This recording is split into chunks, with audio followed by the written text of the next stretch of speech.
খালি গায়ে ওযু করলে হবে কিনা, শার্টের হাতা ভাঁজ করে নামাজ পড়লে নামাজ হবে কিনা, মেয়েরা মাথায় কাপড় ছাড়া ওযু করলে কি ওযু হবে, স্বামীর পকেট থেকে না বলে টাকা নিলে কি ওইটা চুরি করা হবে, অনেক সময় বই খাতা কলম ইত্যাদির উপর অসাবধানতায় পা লেগে যায়, সেক্ষেত্রে করণীয় কি, মোবাইলে কোন অ্যাপ থাকা অবস্থায় মোবাইল নিয়ে বাথরুমে অথবা নাপাক স্থানে যাওয়া যাবে কিনা, শনিবার ও বুধবারে নখ চুল কাটা কি না যায়, অমুসলিম মারা গেলে কি ইন্না লিল্লাহি ওয়া ইন্না ইলাইহি রাজিউন পড়া যাবে, ওযু ছাড়া মোবাইল থেকে কোরআন পড়া যাবে কিনা, প্যান্ট শার্ট নাকি খ্রিস্টানদের পোশাক, কেউ কেউ বলে এ পোশাকে নামাজ হয় না।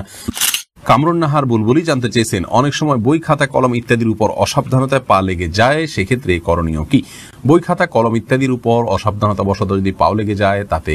কোনো অসুবিধা নেই, তবে জ্ঞানের একটি উপকরণ হিসাবে অশ্রদ্ধা না হয় সেমনটি আমাদের করা উচিত, বিধায় ইচ্ছাকৃতভাবে এমনটি করা উচিত নয়। কখনো হয়ে গেলে খুব দ্রুততার সাথে সেটাকে যথাযোগ্য জায়গায় রাখা উচিত এবং পায়ের শরীরে রাখা উচিত, এর বাইরে ওইটাকে ছুঁয়ে সালাম করতে হবে এমন কোনো কথা নেই, বাধ্যবাধকতা নেই। মাকবুল জানতে চেয়েছেন, শনিবার ও বুধবারে নখ চুল কাটা কি না যায়, না কোনো দিন এমন নাই যেদিনে চুল কাটা বা নখ কাটা না যায়, কোন হাদিসে কোথাও নিষেধ করা হয়নি। ওযু ছাড়া মোবাইল থেকে কোরআন পড়া যাবে কিনা, লোমু তসলিমা বোন জানতে চেয়েছেন, যাবে, কোনো অসুবিধা নেই। মোবাইলের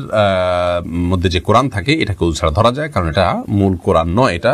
আপনার সফট কপি, এটাকে আসলে ধরা যায় না, উপরে গ্লাসও আছে, অতএব এটা হাত দিয়ে পড়তে পারেন, কোনো অসুবিধা নেই।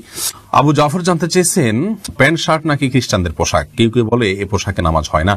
এ পোশাকে নামাজ হয় না, এটি সম্পূর্ণ ভিত্তিহীন কথা, প্যান্ট শার্টে নামাজ হবে না, কোরআন হাদিসের কোথাও এরকম কোনো কথা বলা হয়নি, আর এটাকে এখন আর খ্রিস্টানদের পোশাক বলার কোনো সুযোগ নেই, কারণ এটি খ্রিস্টানদের কোনো ধর্মীয় আদর্শ থেকে ধর্মীয় বিশ্বাসের বাহক হিসাবে এটি যে আছে এমন নয়, আর দ্বিতীয় হলো যে খ্রিস্টানদেরই একান্ত আপনার পোশাক, তারাই শুধু পড়ে এমনও আর নাই, যার কারণে এটি একজন মুসলিম হিসেবে পড়তে পারেন, কোনো অসুবিধা নেই। এরপরে নিউটন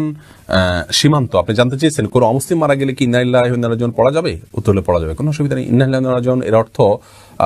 হলো যে আমরা নিশ্চয়ই সবাই আল্লাহর এবং আল্লাহর কাছে আমাদের ফিরে যেতে হবে, অমুসলিমের ক্ষেত্রে একই কথা প্রযোজ্য, কোনো অসুবিধা নেই, ওই অর্থের দিক থেকে পড়া যেতে পারে। এরপরে শিপন আহমেদ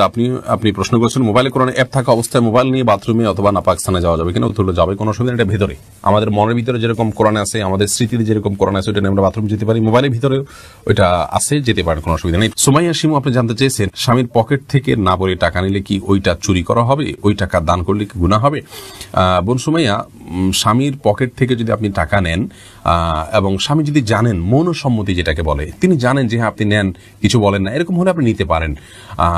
যেটুকু তার মৌনসম্মতি আছে এটুকু। আর যদি তার মনোসম্মতি না থাকে, এটা মানে একেবারে নিয়মতান্ত্রিক যেটাকে চুরি বলা হয়, সেটাই যদি হয় তাহলে সেটা আপনার জন্য জায়েজ হবে না, যদি তিনি আপনার ভরণ পোষণ এবং মৌলিক যে চাহিদা আপনার বা আপনার অধিকার, চাহিদা না, আপনার যে অধিকার আছে সেটা তিনি আদায় করে থাকেন, তাহলে সেক্ষেত্রে আপনি তার পকেট থেকে আর টাকা নিতে পারবেন না, যদি তার সম্মতি না থাকে। আর যদি মৌলিক চাহিদা পূরণ না করে থাকে, তাহলে সেক্ষেত্রে আপনার মৌলিক চাহিদা পূরণের জন্য যেটুকু নেওয়া দরকার সেটুকু আপনি নিতে পারবেন, এর অতিরিক্ত অংশ আপনার জন্য নেওয়া জায়েজ হবে না। এস এম রাফি জানতে চেয়েছেন, শার্টের হাতা ভাঁজ করে নামাজ পড়লে নামাজ হবে কিনা, নামাজ হয়ে যাবে, কিন্তু অনুচিত, হাদিসে নবী সাল্লাল্লাহু আলাইহি ওয়াসাল্লাম নিষেধ করেছেন পোশাক ভাঁজ করে যেন নামাজ পড়া না হয়, এটা মাকরুহ হবে। সাকিবুল হাসান জানতে চেয়েছেন, মেয়েরা মাথায় কাপড় ছাড়া ওযু করলে কি ওযু হবে, মাথায় যদি কাপড় ছাড়া ওযু করেন আপনি, তাহলে সেক্ষেত্রে আপনার ওযু হয়ে যাবে, ওযুর জন্য মাথা কাপড় কোনো জরুরি না। এমনি মাহবুব ইসলাম জানতে চেয়েছেন, খালি গায়ে ওযু করলে হবে কিনা, ওযু করার সময় দোয়া আছে কিনা, ওযু করার সময় শুধু বিসমিল্লাহ বলে আপনি ওযু করবেন, বাস যথেষ্ট, আর কোনো দোয়া পড়া জরুরি না, আর মানে খালি গায়ে ওযু করতে পারেন, কোনো অসুবিধা